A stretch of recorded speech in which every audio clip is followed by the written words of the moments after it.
18वें में कहा है संपूर्ण चराचर भूतगण ब्रह्मा के दिन के प्रवेश काल में अव्यक्त से, अर्थात ब्रह्मा का नहीं है,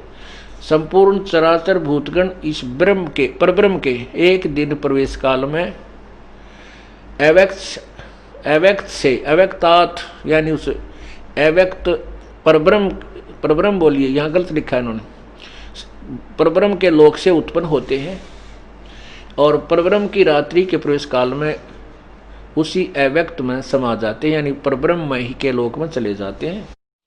लीन हो जाते हैं। आगे देखना 19 में स्पष्ट किया है, हे पार्थ,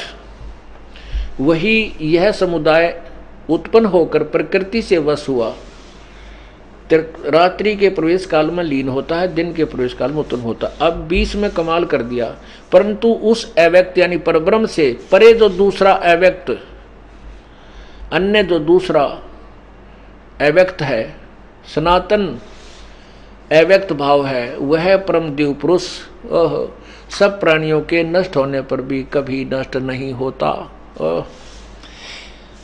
अब यहाँ क्योंकि बार बार हमने समझाना पड़ता है, गीता जी अध्याय नंबर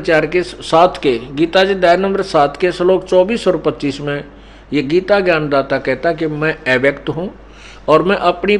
योग माया से छुपा रहता हूँ। अव्यक्त माने जो वस्तु है कहीं पर हमारी रीत से बाहर है, हम उसको देख नहीं सकते, उसको अव्यक्त कहते हैं। जैसे रात्रि के समय सूर्य अव्यक्त है, लेकिन सूर्य विद्यमान है, वो खत्म नहीं है। जैसे बादल छा जाते हैं सूर्य के सामने, तो उस समय बादलों से छुपा हुआ है वो सूर्य, लेकिन वो स्पष्ट, वो साकार है, विद्यमान है, अव्यक्त है। तो यही कहा कि मैं अव्यक्त हूं, अपनी योग माया से छुपा रहता हूं। वहां तो प्रथम अव्यक्त हुआ ये ब्रह्म, अब दूसरा अव्यक्त ये परब्रह्म हुआ, लेकिन उस तीसरे में कहा कि उस अव्यक्त से भी परे जो अविनाशी अव्यक्त भाव है, वो परमात्मा तो सबके प्राणियों के नष्ट होने पर भी कभी मृत्यु को प्राप्त नहीं होता।